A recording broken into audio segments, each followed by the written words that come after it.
Hello বন্ধুরা, প্রেমের রাজমহল চ্যানেলের তরফ থেকে আমি প্রিয়াঙ্কা। আমাদের ভিডিওগুলোর নোটিফিকেশন সবার আগে পেতে হলে নিচে থাকা সাবস্ক্রাইব বাটনটি ক্লিক করে পাশে থাকুন আর বেল আইকনটি প্রেস করে নিন। আমাদের ভিডিওগুলো লাইক, কমেন্ট এবং শেয়ার করতে মোটেও ভুলবেন না। ধন্যবাদ সবাইকে। আমি সকালে আরাম করে শুয়ে আছি, কিন্তু আমার ঘুমটা কিছু ভালো মানুষের সহ্য হলো না। সকালে আমার বোন দিয়া মাইকিং করতে লাগলো। এই ভাইয়া উঠ, তাড়াতাড়ি উঠ, আজকে আনু আন্টিরা সবাই বিদেশ থেকে আসবে, আনতে যাবি না? ধুর, সকালে বিরক্ত করিস না, আমি এখন উঠতে পারবো না। যা তো আমার সামনে থেকে, পারলে তুই গিয়ে নিয়ে আয়। তুই যাবি না তাই তো? হ্যাঁ, যাব না। এবার যা তো, শান্তিতে ঘুমাতে দে, যত সব। আচ্ছা ঠিক আছে, আব্বুকে গিয়ে বলছি যে তুই আসতে পারবি না, তোর খুব ঘুম পাচ্ছে, আব্বু তোকে ডেকে পাঠাইছে। কথাটা শোনার সাথে সাথে এক লাফ দিয়ে উঠে পড়ল, কারণ আব্বুর কথা অমান্য করার সাহস এই আরফানের নেই। সোজা উঠে ফ্রেশ হয়ে 3 মিনিটের মধ্যে আব্বুর সামনে হাজির। দেখেছেন আব্বু? যদি বিজি না থাকো তাহলে একটু এয়ারপোর্টে গিয়ে অনুদের নিয়ে আসবে, আজকে ওরা সবাই আসছে। জি জি, আমি এক্ষুনি যাচ্ছি। আরফান আর এক মুহূর্ত দেরি না করে সোজা বেরিয়ে পড়ল, কারণ আব্বুর সামনে থাকলে ওর হাঁটু কাঁপে সেই ছোট্টবেলা থেকেই। আরফান আব্বুর দিকে তাকাতে ভয় পায়, আর ভয়ে আব্বুর কাছে কোনোদিন কোনো কিছু আবদার করেনি। কিন্তু মজার বিষয় হলো, চাওয়ার আগে সবকিছু পেয়ে যায় ও। এটা একটা সৌভাগ্য। আরফান সোজা গাড়ি করে এয়ারপোর্টে যেতে লাগলো। আজ প্রায় 13 বছর পর অনু আন্টিরা আসছে। 13 বছর আগে আন্টিরা তাদের জীবনের মান উন্নয়ন করার জন্য বিদেশে গিয়েছিল, আর সাথে নিয়ে গিয়েছিল আরফানের খেলার সাথী, ওর বাল্যকালের বেস্ট ফ্রেন্ড ঐশীকে। যার পর একটা ঝামেলায় তাদের সাথে যোগাযোগ ছিল না, তবুও রক্তের টানে ঝামেলা দূর হয়ে আবার নতুন করে ভালোবাসার বীজ থেকে ফসল ফুলেছে। আরফান জানে না ঐশী কেমন হয়েছে, তবে শুনেছে ঐশীর নাকি অনেক পরিবর্তন এসেছে, আর আসবেই বা না কেন। জায়গার সাথে সময়ের পরিবর্তন, সাথে নিজেকে মানিয়ে নিতে গিয়ে নিজেকে পরিবর্তন করে ফেলতে হয়। তবে ছোটবেলাতে আরফান আর ঐশী দুই দেহ এক আত্মা ছিল, আর এখন 13টা বছর কথা হয় না, দেখাও হয় না। যাকগে, ওদের তো রিসিভ করে বাসায় নিয়ে যাক। আর আব্বু ওকেই পাঠালো। বাসায় তো সবাই আছে, আরফানদের জয়েন্ট ফ্যামিলি, মা, বাবা, দাদি, দাদা, কাকু, কাকিমা, চাচাতো বোন, নিজের বোন, সবাইকে নিয়ে একটা সুখী পরিবার। আর আগে ছিল আরফানের অনু আন্টি, জামাইবাবু আর ঐশী, কিন্তু তারা তো চলে যায়, আবার আসছে। আরফান এয়ারপোর্টে পৌঁছে গেছে, দেখে আব্বু ফোন দিচ্ছে। হ্যাঁ আব্বু। পৌঁছে গেছিস বাবু? হ্যাঁ, পৌঁছে গেছি, এখনই নামলাম। শোনো, একটা সমস্যার জন্য তোমার অনু আন্টি আর আঙ্কেল আসতে পারছে না। আচ্ছা, তাহলে আমি বাসায় আসছি। সম্পূর্ণ কথাটা শোনো। জি বলুন। কিন্তু ঐশী আসছে। আচ্ছা ঠিক আছে, কিন্তু আব্বু? কি হয়েছে বাবু? আসলে আব্বু, আমি তো ঐশীকে চিনতে পারবো না, তো কিসে কি মানে, কিভাবে বুঝবো? দিয়া তোমার ছবি ঐশীর কাছে দিয়েছে, আর ঐশীর ফটো তোমার কাছে ইমেল করেছে, দেখে নাও। আচ্ছা। আরফান ডাটা অন করতেই ফোনটা সুইসাইড করছে, চার্জ নেই, বন্ধ হয়ে গেছে। ধুর, এখন কি হবে? আরফান চুপচাপ বসে বসে আঙুল চুষতে লাগলো। কি আর করবে, আসলো আন্টিদের নিতে, কিন্তু তারা আসছে না। এখন ঐশীকে কোথায় খুঁজবে সে? 12টা বেজে গেছে, তার মানে ঐশী পৌঁছে গেছে। যদি আরফানকে চেনে তাহলে ভালো, না হলে আল্লাহ ভরসা। 5 টাকা দিয়ে একটা ললিপপ কিনে বসে বসে চুষতেছে আরফান। তখন পেছন থেকে একটা মেয়েলি কণ্ঠে বলল, এই ছেলে তোমাকে কি পাঠিয়েছে অনুমিতাকে রিসিভ করতে? জি মেম সাহেব, তার মানে এই হলো ঐশী। বাবারে বাবা, এত ডানাকাটা পরি, একদম ফিদা হয়ে যাওয়ার মতো। পোশাকটা আধুনিক, তবে শালীনতা বজায় রেখে পড়েছে। হোক গে, আমার মারিয়াও সুন্দর। চলো, আর এই ব্যাগগুলো গাড়িতে তোলো। ঐশীর কথা শুনে আরফান মনে মনে বলে, আরে, এগুলো তো ওই তুলতে পারতো, কিন্তু আমায় দিয়ে তুলিয়ে নিল। আর নেবেই তো, তারা এখন বড়লোক আর বিদেশ থেকে আসছে মেম সাহেব। আরফান কথাগুলো মনে মনে ভেবে ঐশীর দিকে তাকিয়েছিল। তখনই ঐশী বলে, এই, আমাকে তুমি চিনতে পারবে না? আমি চলে আসার পর তুমি এই বাড়িতে কাজ করো। তা কয় বছর ধরে কাজ করছি আঙ্কেলের বাসায়। ঐশীর কথায় আরফান আকাশ থেকে পড়ার অবস্থা হলো। সে বিড়বিড় করে বলে, কি? আমি কাজের লোক? আমি ওই বাসায় কাজ করি? বুঝেছি, হারামি দিয়াটা এটা বলেছে যে আমি ওই বাসায় কাজ করি। দিয়ার ব্যবস্থা বাসায় গিয়ে নেব। আচ্ছা, ঐশী তো এখন মেম সাহেব, তো আমাদের পরিবেশের সাথেই নিজেকে মানিয়ে নিতে পারবে তো? তো তোমার মাইনে কত করে দেয় মামারা? আর মেম সাহেব 12,000 টেয়া। ও, সব কাজ করো নাকি তুমি? হ মেম সাহেব। আরফানের গালে ললিপপ তখনও আছে। এই, তুমিও ললিপপ খাও নাকি? আগে মাঝে মাঝে খাই আর কি। আর একজনও প্রচুর ললিপপ খায়, জানি না এখন আর খায় কি। সে যে কেমন হয়েছে। ঐশী আরফানের দিকে তাকিয়ে আছে, হয়তো চিনতে পারছে না, মনে করার চেষ্টা করছে। আরফান ঐশীর সাথে গল্প করতে করতে বাসায় চলে আসলো। ঐশী আজ অনেক বছর পর আসছে। সবাই ঐশীকে স্বাগতম জানাচ্ছে। আজ 13 বছর পর আসছে। হাসি, আবেগ, কান্না সবকিছু মিলিয়ে একটা নতুন সময়ে আহ্বান জানানো হলো ঐশীকে। একে একে সবার সাথে পরিচয় করিয়ে দেওয়া হলো, যাদের ঐশী দেখেনি। 13 বছরের অনেক নতুন মুখ আসছে সংসারে। আরফান তো দিয়াকে খুঁজতেছে। হারামিটা ওকে কাজের লোক বানিয়ে দিল। ওই তো শয়তানটা দাঁড়িয়ে দাঁড়িয়ে চকলেট খাচ্ছে। আরফান পেছন থেকে গিয়ে দিয়ার চুলের বিনুনি টেনে ধরলো। আউচ! হারামি, আমি তোদের বাসায় কামলা দেই সেই ছোট থেকে, তাই না?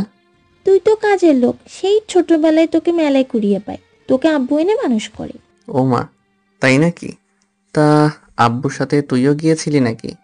গিয়েছিলাম তো, আমিই তো তোকে প্রথম দেখতে পাই। মেরে পেছন গরম করে দেব। তুই আমাকে আনতে গিয়েছিলি আর আমায় মেলায় কুড়িয়ে পাই, আমি কাজের লোক। দিয়া আরফানের কান টেনে দিয়ে দৌড় দিল। শয়তান একটা। আরফান কিছু বলতে পারে না, বললেই আব্বুর সাথে দিয়া বলে দেয়। কি যন্ত্রণা! সবকিছু মুখ বুঝে সহ্য করা যায়। ও দিয়া ঐশীর ওখানে গিয়ে ওর জিনিসপত্রগুলি নিয়ে ঐশীর রুমে নিয়ে গেল। ঐশী ওর রুমে যাওয়ার সময় এদিক সেদিক দেখতে লাগলো, হয়তো কাউকে খুঁজতেছে। ঐশী রুম থেকে ফ্রেশ হয়ে সবার সাথে বসে কথা বলছে। কথা যেন শেষই হচ্ছে না। কিন্তু কেউ বিদেশ থেকে আসলে তার অনেক পরিবর্তন হয়, সেদিক থেকে ঐশীর কোনো পরিবর্তন নেই। ঐশী সবার সাথে বসে গল্প করলেও ও বারবার এদিকে ওদিকে তাকাচ্ছে, মনে হয় কাউকে খুঁজছে। আরফান আর ওদের সামনে যায়নি। আরফান বারান্দার অন্য পাশে বসে মারিয়ার সাথে চ্যাটিং করছে আর ললিপপ খাচ্ছে। তখন ঐশী আরফানের পেছনে এসে, এই ছেলে, আমার একটা হেল্প করে দেবে? বকশিস দেব। কি হেল্প বলুন? এই বাসায় ছেলে আরফানও তো শহরে গেছে, আমাকে একটু নিয়ে যাবে? কি? আমি শহরে গেছি? কে বলেছে ও শহরে গেছে? দিয়া। দিয়া? কি আর বলবো, না মানে হ্যাঁ, শহরে গেছে। আমাকে নিয়ে চলো, ওরে সারপ্রাইজ দেব। আসলে না মানে। চলো, আমি তোমাকে আলাদা টাকা দেব। আমি তো চিনি না। কি করবে এখন? আরফান ওর সামনে দাঁড়িয়ে আছে আর ঐশী ওকে খুঁজতেছে। তখন ছোট কাকুর ছেলে টিটু এসে বলল, আরফান ভাইয়া, আরফান ভাইয়া, বুড়ো আম্মু তোমাকে ডাকছে। আরফান মানে? তুই যা, আমি আসছি। এই টিটু, এই ছেলেটাকে। আরফান ভাইয়া। টিটু বলে দৌড়ে চলে গেল। ঐশী আরফানের দিকে কিছুটা রেগে আর কিছুটা অন্যভাবে তাকালো। তুই আরফান? হুম, কেন, কোনো সমস্যা বুঝি ম্যাম? তোর সেই দুষ্টামি এখনো আছে, আর এখনো ললিপপ খাস তুই? হুম, মাঝে মধ্যে। একবারও খোঁজ নিলে না তুই? কি দরকার? তাছাড়া আপনারা তো খোঁজ নেননি। তুই আমাকে আপনি বলছিস? তো আপনি বিদেশ থেকে আসছেন, অনেক শিক্ষিত আর কত সুন্দর পরিবেশের সাথে মানুষ হয়েছেন, আপনার কালচার অনেক উন্নত। দেখ, আমি যেতে চাইনি, কিন্তু এখানে থাকলে জীবনের মান উন্নয়ন করা যেত না, তাই চলে যাই। কিন্তু গেছি বলে আমি কি মেম সাহেব হয়ে যাব? আচ্ছা থাকেন, আম্মু ডাকছে, শুনে আসি, পরে কথা হবে। শোন আরফান, শোন। আরফান আর না দাঁড়িয়ে আম্মুর কাছে গিয়ে বলল, আম্মু আমারে ডাকছো? শোন, ঐশী আসছে, কোনো দুষ্টুমি করবি না, ঐশী যেন কষ্ট না পায়। চিন্তা করো না, আমি কোনো কিছুই করব না। আম্মুর সাথে কথা শেষ করে আরফান রুমে আসলো। তখন মারিয়া ফোন দিল। মারিয়া বলো। কি করছো তুমি এখন? শুয়ে আছি, তুমি? আমিও শুয়ে আছি, তোমার কথাই ভাবছিলাম। কেন আমার কথা ভাবছো? ভালোবাসি তাই। দেখো, আগে থেকেই ভালো। একবার বলো না ভালোবাসো। শোনো মারিয়া, তোমাকে এর আগেও বলেছি যে তোমাকে আমার ভালো লাগে, তোমাকে লাইক করি। তার মানে এই না যে ভালোবাসতে হবে। সময় হোক, তোমাকে বউ বানানোর জন্য আমি আব্বুকে বলবো। আমার দ্বারা বিয়ের আগে প্রেম ট্রেম হবে না। শুধু একবার বলো তো। বিয়ের পর এত বলবো যে শুনতে শুনতে অতিষ্ঠ হয়ে যাবে। পাগলটা।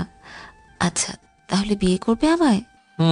সময় হলে আমি নিজেই আব্বুকে বলে বিয়ের প্রস্তাব পাঠাবো তোমার বাসায়। তাহলে কারোর সাথে প্রেম করবে না? না রে না। ওদের কথার মাঝে তখন হুট করে ঐশী রুমে ঢুকে পড়ল। আরফান ফোনটা কেটে দিয়ে বলে, আরে মেম সাহেব আসুন বসুন, কোনো দরকার নাকি? আরফান, তুই আমাকে আপনি বলবি না। আমি তোর মুখ থেকে আপনি ডাক শুনতে চাই না। আগে যেমন ভাবে ডাকতিস ঠিক তেমন ভাবেই ডাকবি। সেটা ছোটবেলায় হতো, কিন্তু এখন আমরা বড় হয়েছি। এখন তার ছোট্টবেলার মতো আচরণ করলে চলবে না, লোকে খারাপ বলবে। সময়ের সাথে নিজেকে খাপ খাইয়ে নিতে হয়। ফোনে কার সাথে কথা বলছিলি? গার্লফ্রেন্ড নাকি? আরে না, আমি প্রেম করি না, ওসব আমার ভালো লাগে না। তোর জন্য একটা গিফট এনেছি। ফাও কাজে কেন অপচয় করতে গেলেন? তোকে কিছু দিলে সেটা অপচয় বলে না। চোখ বন্ধ কর। কেন? করতে বলেছি, বন্ধ কর। বেশি কথা শুনতে চাই না। না, আমি চোখ বন্ধ করতে পারবো না। প্লিজ চোখ বন্ধ কর না। আচ্ছা ঠিক আছে। আরফান চোখ বন্ধ করলো। ঐশী হাতে কিছু একটা পরিয়ে দিল। চোখ খুলে দেখে একটা সুন্দর ঘড়ি। তোর জন্য কিনছিলাম, পছন্দ হয়েছে? হুম। একটু হাসি মুখে বল। আমি এই গিফট নিতে পারবো না। কেন? জানি না, তবে আমি নেব না। বুঝতে পারছি, বহু বছর আমার হাতে পিটুনি খাস নাই। এটা যদি না নিস তাহলে আমি কিন্তু প্রচুর মার দিব। চুপ, একদম চুপ। দিয়েছি যখন নিবি, ব্যাস। আরফান ঘড়িটা খুলে টেবিলের ওপর রেখে দিল। ওর কেন জানি নিতে ইচ্ছে করছে না। আরফান ঘড়িটা রেখে বাইরে আসলো খেতে। ঐশী ওর হাতের দিকে তাকিয়ে দেখে ঘড়িটা হাতে নেই। মামিমা দেখেন, আমি আপনার ছেলেকে একটা ঘড়ি উপহার দিলাম, তো সেটা নিল না। বলল যে আমার জিনিস নিবে না। আরফান, তাই নাকি? কেউ কিছু দিলে সেটা নিতে হয়, না দিলে সে কষ্ট পাবে। আমি নিতে পারবো না, ঘড়ি পরতে আমার ভালো লাগে না। কি? ঘড়ি নেবে না কেন? আব্বু নেব, ঘড়িটা আমি তো নিয়েছি, গোসল করে তাই হাতে দেব। আরফান খেয়ে দিয়ে রুমে গেল। তখন ঐশী আবার আসলো। আরফান, আমার সাথে তুই ঠিকঠাক করে কথা বলছিস না কেন? কই বলছি তো। আর আপনি কষ্ট করে আসছেন, যান গিয়ে বিশ্রাম নেন। আচ্ছা, আমি কি তোর অপার আমাকে আপনি বলছিস? এমন করে কথা বলবি না। না, আসলে আপনি বিদেশ থেকে আসছেন, আর কত শিক্ষিত, আপনি কত নামি দামি দেশ থেকে আসছেন। বারবার এক কথা। আমি এখানে গেলেও আমার মনটা এখানেই ছিল। ঐশী টেবিল থেকে ঘড়িটা নিল, নিয়ে আরফানের হাতে সুন্দর করে পরিয়ে দিল। ঘড়িটা অনেক পছন্দ করে কিনেছি, শুধু তোর জন্য। হারিয়ে ফেলিস না, আর ঘড়িটা অবহেলা করিস না, ঠিক আছে? আচ্ছা, তুই তো অনেক দুষ্টু ছিলি। আমাকে খামচে দিতিস, আমার গায়ে পানি দিয়ে দৌড় দিতিস, বরফ ছুঁড়ে মারতিস, আর সারাক্ষণ তো জ্বালিয়ে মারতিস। আর এখন কেন ঠিকঠাক করে কথাই বলছিস না? সময় পরিবর্তনশীল, আর সময়ের সাথে সাথে নিজেকে মানিয়ে নিতে হয়, আর মানিয়ে নিতে গিয়ে হয়তো। তাই বলে তুই আমাকে ভুলে গেলি? কই ভুলেছি? ভুলিসনি, তাই না? আচ্ছা, অনেকটা পথ জার্নি করে আসছো, যাও গিয়ে বিশ্রাম নাও। আমি সম্পূর্ণ সুস্থ আছি, আর আমি মোটেও ক্লান্ত নই। আচ্ছা। আচ্ছা, তুই প্রেম করিস?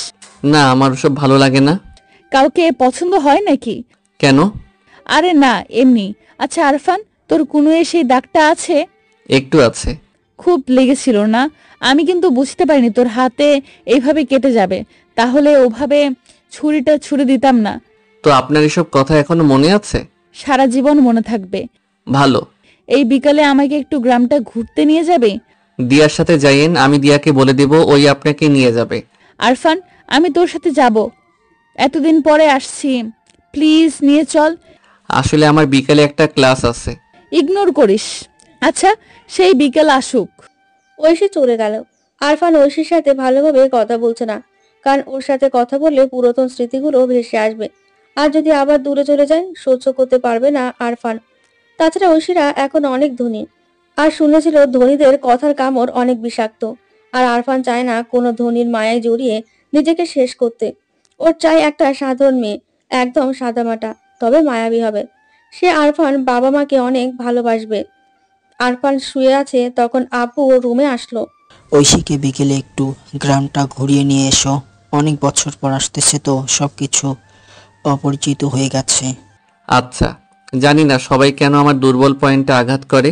আমি যেই কাজটা করব না বলি সেটা আব্বুকে বলে করিয়ে নেবে। ধুর, ভাল লাগে না।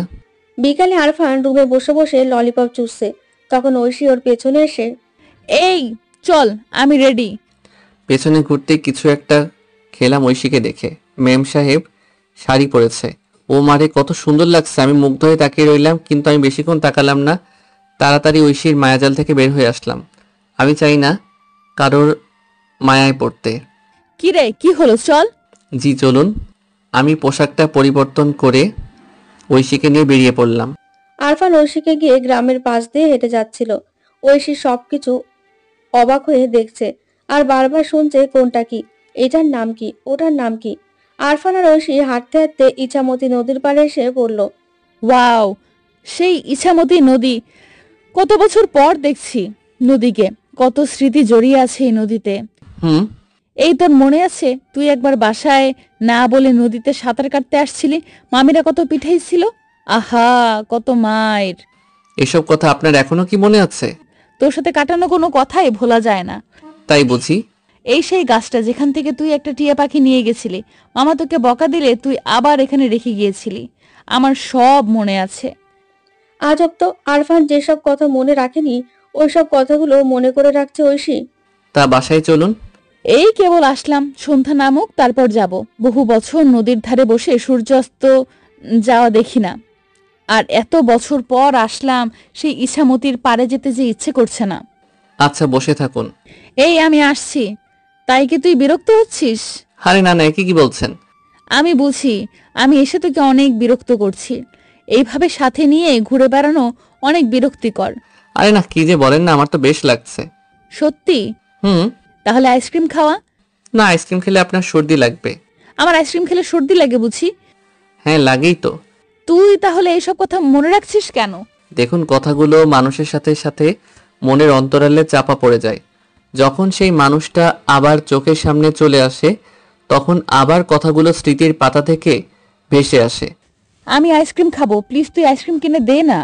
না, আইসক্রিম খেতে হবে না। এই আরফান, প্লিজ একটা আইসক্রিম কিনে দে। দেখ, আজ কত বছর পর ঐশী তোর কাছে বায়না ধরেছে, তুই রাখবি না? আরে, এ তো সেই আবার বায়না ধরেছে। কি যে করবে আরফান, রাস্তার মাঝখানে দাঁড়িয়ে রইল, আইসক্রিম না দিলে যাবে না। তো কি আর করার, আইসক্রিম কিনে দিতে হলো আরফানকে। আরফান ঐশীকে একটা আইসক্রিম কিনে দিল, আর আরফান একটা কিনলো। ও খাচ্ছে ওরটা আর আরফান নিজেরটা। খেতে খেতে বাসায় আসতেছে, কিন্তু ঐশীর আইসক্রিম খাওয়ার গতি অনেক বেশি। আরফান ভালোভাবে আইসক্রিমটা প্যাকেট থেকে বের করতে পারেনি, তার আগে ঐশীর খাওয়া শেষ। ও আইসক্রিম খেয়ে আরফানের দিকে তাকালো। আরফান সাত পাঁচ না ভেবে নিজেরটা খেতে লাগলো, কিন্তু ঐশী ঈগল পাখির মতো আরফানের আইসক্রিমটা নিয়ে নিল। ও আরফানের আইসক্রিম খেতে লাগলো। আপনি আমার আইসক্রিম খাচ্ছেন? তো না মান আমার উচ্ছিষ্ট কথা। এই, তুই তো আর অপার কেউ না যে তোর আইসক্রিম খাওয়া যাবে না, তুই তো আরফান। আরফান ওর দিকে হাঁ করে তাকিয়ে রইল। ঐশী এত বড় হয়েছে তবুও ওর ছেলে মানুষ গেল না, সেই পিচ্চির মতো আছে। ছোটবেলাতে যখন অনু আন্টি আরফানকে আর ঐশীকে আইসক্রিম কিনে দিত, ঐশী দুইটা নেবে আরো আরফানেরটাও কেড়ে খেয়ে নিত। আরফান কিছু বললেই আব্বুর কাছে উল্টোপাল্টা নালিশ দিত। হাদারাম, কি দেখিস? কিছু না। বাসায় চল। হুম। আরফান বাসায় দিয়া আর ছোট ছেলে মেয়েদের জন্য কিছু চকলেট আর ললিপপ নিয়ে বাসায় আসলো। অনেকটা পথ হেঁটেছে, ক্লান্ত লাগছে, তাই এসে শুয়ে পড়লো। তখন দিয়া আরফানের রুমে আসলো। এই বদের হাড্ডি, তুই আমার রুমে কি মতলবে আসছিস? ভাইয়া, আমি তো তোমার রুমে আসলাম, তোমার কোনো কিছু লাগবে কি না তাই জানতে। তোমার জন্য কফি নিয়ে আসবো? মতলব কি তাই বল। ভাইয়া, তোমার পা টিপে দিব? ব্যাপার কি? আচ্ছা ভাইয়া, তো পছন্দের কাচ্চি বিরিয়ানি খাওয়াবো। তুই মোদ্দা কথায় আয় তো। ভাইয়া, আমার একটা ছোট্ট উপকার করবি, একদম ছোট্ট। বুঝেছি, এজন্য এতবার খাওয়াচ্ছিস। বল শুনি। ভাইয়া বল না, উপকার করবি, আমি খুব বিপদে আছি।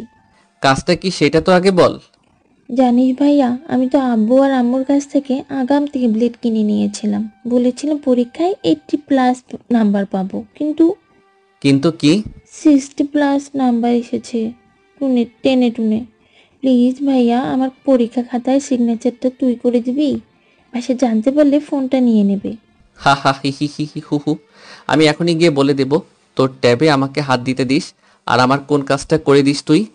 ভাইয়া, আমি তোর পায়ে পড়ি, আমাকে তুই বাঁচা। আমি তো সব কথা, তোর সব কাজ করে দেব। সব কাজ? সব কাজ, জামা কাপড় পরিষ্কার থেকে শুরু করে ঘর গোছানো, মাথা টিপে দেওয়া, সব কাজ করে দেব। আহা, আমার একটা সিগনেচারের এত মূল্য ভাবতেই পারিনি। বাসাতে যখন আমার দিকে তখন বাতাসকে একটু কাজে লাগাই। আর কি, বিনা পয়সায় আয়েশ আর কয়জনের ভাগ্যে আসে?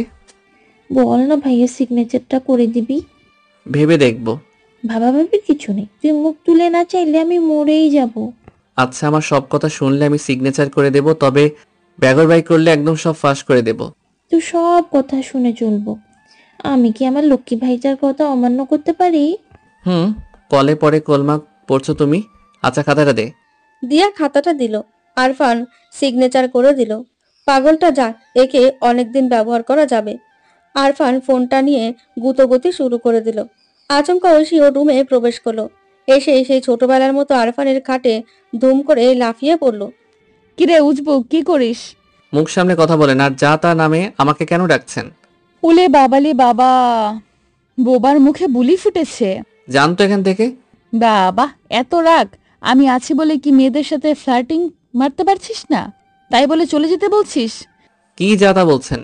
দে তাহলে তোর ফোনটা দেখি, কয়টা মেয়ের সাথে ইন্টু পিন্টু চলছে। আমার ফোন কেন আপনার কাছে দেব? দিবি দিবি, নিজে আমার কাছে দিবি। হ্যাঁ, আমি দেব না। তুই যে দিয়ার খাতায় সিগনেচার করেছিস সেটা আমি মামাকে বলে দিব। দিয়া পরীক্ষায় কম নাম্বার পাইছে, আর তুই নিজের স্বার্থের জন্য দিয়াকে সাহায্য করেছিস, এটা আমি মামাকে বলে দেব। জানিস তো, অন্যায় যে করে আর অন্যায় যে সহ্য করে দুজনের সমান অপরাধী। এটা মামা জানলে কি অবস্থা হবে তোর, তুই ভাব। প্লিজ, আপনি আব্বুকে বলবেন না। তুমি চান্দু দিয়াকে ফাঁদে ফেলেছো, সুযোগে সদ্ব্যবহার করেছো। আমি কেন ছেড়ে দেব? হাতের লক্ষ্মী পায়ে ফেলতে নেই। কি করতে হবে? আপাতত ফোনটা দে, আমি তোর ফোনটা দেখব। ইচ্ছে না থাকলেও দিতে হলো আরফানের। আসলে ঠিক, সে অসৎ পথে কখনো সফল হওয়া যায় না, বিপদ আসবেই। আরফান দিয়ান্নাকে দড়ি দিয়ে ঘুরাচ্ছে, আর ঐশী আরফানকে। অনেক মেয়ে তো তোকে নক দেয়, রিপ্লাই দিস না। গুড, এটা ভালো।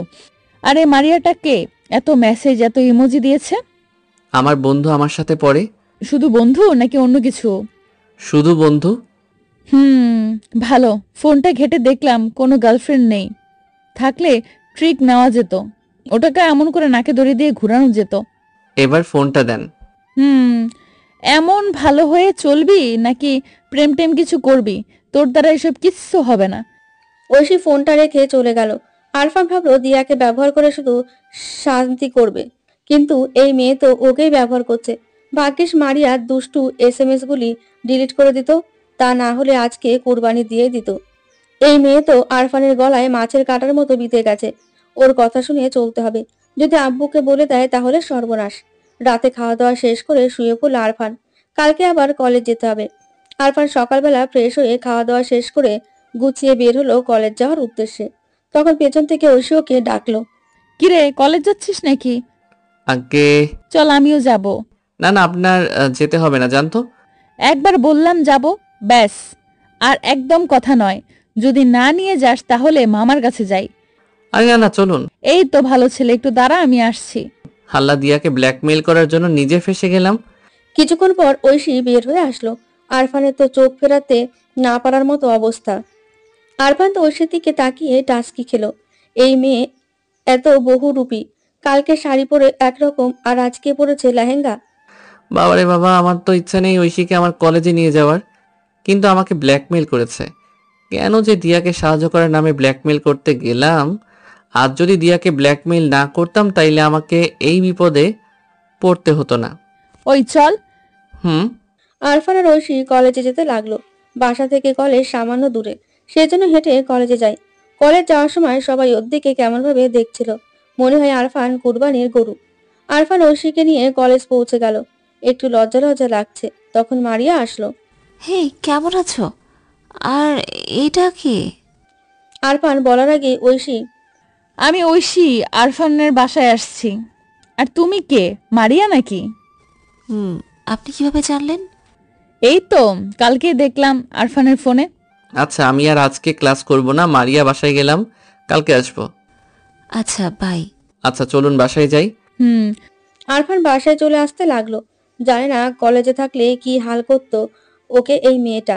আরফান বাসায় আসছে, কিন্তু রাস্তায় ফুচকার দোকান থেকেই ঐশী বলে, ফুচকা খাবো, ফুচকা খাবো। আরফান, ফুচকা খাবো, কিনে দে। না, বাসায় চলো, ফুচকা খেতে হবে না। বললাম আমি ফুচকা খাবো, ব্যাস, এত কথা শুনতে চাই না। পারবো না। আর আপনি খাবেন তো খান, আমরা যাচ্ছি। আচ্ছা ঠিক আছে, আমি ফুচকা খেতে বড় মামার সাথে গিয়ে বলি তুই দিয়াকে চুরির কাজে হেল্প করেছিস। যা, তুই বাসায় যা। আম্মা, এটা কেমন ব্ল্যাকমেইল? আমি তো বড় বিপদে পড়লাম। আমি একে কিভাবে সরাবো? ধুর। আরফানের বাধ্য হয়ে ফুচকা খাওয়াতে হলো। ও বোঝে না এরা মানুষ না বক রাক্ষস, এত ফুচকা খেতে পারে। ফুচকা খাওয়া শেষ করে বাসায় আসতেছে ওরা, তখনই ঐশী বলে, থাঙ্কুরে, কিসের জন্য?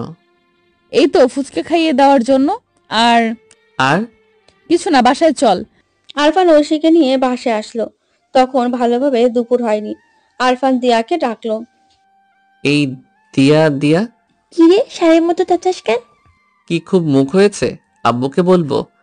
না না না না না, আমার লক্ষ্মী সোনা ভাই, কি করতে হবে তাই বল।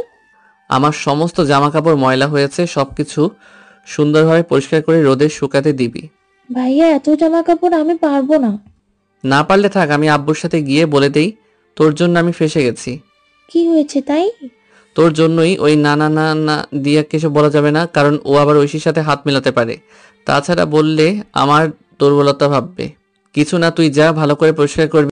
আচ্ছা যাচ্ছি, তবে এক মাঘে শীত যায় না, সময় আমারও আসবে। যা, গিয়ে পরিষ্কার করে নিয়ে আয়। দিয়া জামা প্যান্টগুলো নিয়ে গেল পরিষ্কার করতে। আরফান খাটে গা এলিয়ে দিয়ে ফোনে গান দেখছে আর ভাবছে, আহা, লোক দিয়ে কাজ করিয়ে নেওয়ার মতো মজা। দিয়াকে এভাবে অনেক দিন ব্যবহার করা যাবে।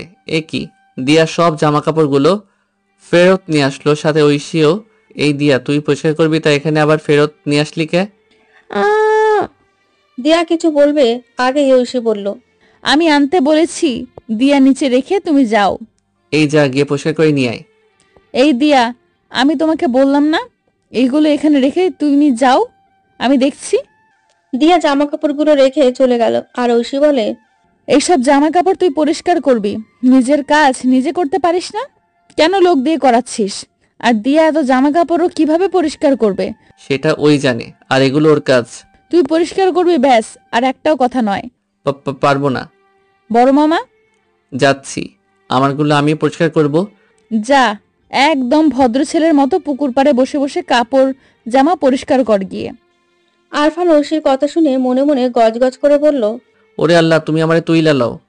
আমি ভাবলাম দিয়াকে ব্ল্যাকমেইল করে ওরে দিয়ে কাজ করিয়ে নেব, কিন্তু আমার কুত্তা ভাগ্য, আমাকে ব্ল্যাকমেইল করা হচ্ছে। আরফান রেগে গিয়ে বসে বসে জামা কাপড় পরিষ্কার করছে। আর অপর প্রান্তে ঐশী আর বাচ্চারা বসে বসে আড্ডা দিচ্ছে। রাগ হলে জামা কাপড় বেশ ভালোই পরিষ্কার হয়। মনের সমস্ত রাগ জামা কাপড়ের ওপর দিয়ে জোরে জোরে পিটাইলেও ময়লা দূর হয়ে যায়। তখন দেখে ওপাশে ঐশী চিৎকার দিচ্ছে, হাই হাই, ঐশী পানিতে পড়ে গেছে, ডুবে যাচ্ছে। বাঁচানোর জন্য দাপাদাপি করছে, আর বাচ্চা কাচ্চাগুলো চিৎকার করছে। আরফান তাড়াতাড়ি দৌড়ে গেল ঐশীকে বাঁচানোর জন্য, গিয়ে পানিতে ঝাঁপ দিল। সাঁতার কেটে ঐশীর পাশে গিয়ে ঐশীকে ধরতে যাবে, তখনই ঐশী ডুবে গেল। আরফান ডুব দিয়ে খুঁজতে লাগলো, দম ভর খুঁজলো, কিন্তু পেল না। বাধ্য হয়ে পানির ওপরে উঠে আসলো। এ কি, ঐশী পুকুরের সামনে বসে আছে, আর সাথে বাচ্চারাও। সবাই হাসাহাসি করছে, আরফানকে ধোকা দিচ্ছে। আরে বুদ্ধু, আমি পানিতে ডুববো না। আর তুই কাকে উদ্ধার করতে আসছিস যে তোকে সাঁতার কাটতে শিখিয়েছে? তাই তো, ঐশী যে আরফানকে সাঁতার শিখিয়েছিল। আরফান অনেক বড় হয়েও সাঁতার জানতো না। এই ঐশী ওকে ধরে জোরপূর্বক সাঁতার কাটাতে শেখায়। বুদ্ধু, আমি যাকে সাঁতার কাটতে শেখালাম সেই আমাকে উদ্ধার করছে। ভালো ভালো, শিক্ষাগুরুর মর্যাদা দিয়েছিস, তোকে আশীর্বাদ করি, আরো ভালো সাঁতার শেখ। এখন যা, গিয়ে জামা কাপড়গুলো পরিষ্কার করে ধুয়ে রোদে শুকাতে দে। রাগের থেকে কিছু বলতে পারলো না আরফান। জামা কাপড় পরিষ্কার করে গোসল করে জামা কাপড় ছাদে শুকাতে দিয়ে রুমে চলে আসলো। রাগে গা পা জ্বলে যাচ্ছে ওর। আরফান এসব কাজ দিয়াকে দিয়ে করিয়ে নেবে, কিন্তু কুত্তা ভাগ্য যার জন্য হলো না, নিজের কাজ নিজে করতে হলো। আরফান রুমে শুয়ে শুয়ে ফ্যানের বাতাসে চুল শুকাচ্ছে। কিছুক্ষণ পর ঐশী আসলো। ওকে দেখে আরফান মনে মনে বলে, ওরে মা, ভেজা চুল! ঐশীর ভেজা ভেজা চুল তো আমাকে পাগল করে দিচ্ছে। গোসল করেছে, চুলে পানি টপ টপ করে পড়ছে, ইচ্ছে করছে। ওই হারামি, তোর ফোনটা দে তো। ফোনে চার্জ শেষ। দে, আমি চার্জ দিয়ে নেব। কেন, আপনার ফোন নেই? আছে, তবে ফোনে এমবি নেই। আমার ফোনেও নেই। তোর কাছে ফোন চাইছি, ফোন দে। কথা মনে নেই বুঝি? আরফান তাড়াতাড়ি ফোন দিয়ে দিল ঐশীকে। হারামি, চার্জ ফুল, আর এমবিও আছে যথেষ্ট। মিথ্যা কথা বলা বের করছি। ফোন নিতে আসিস না যেন, আমি দিয়ে যাব। ঐশী ফোনটা নিয়ে চলে গেল। আরফান জানে না আজ কপালে কি দুর্গতি আছে।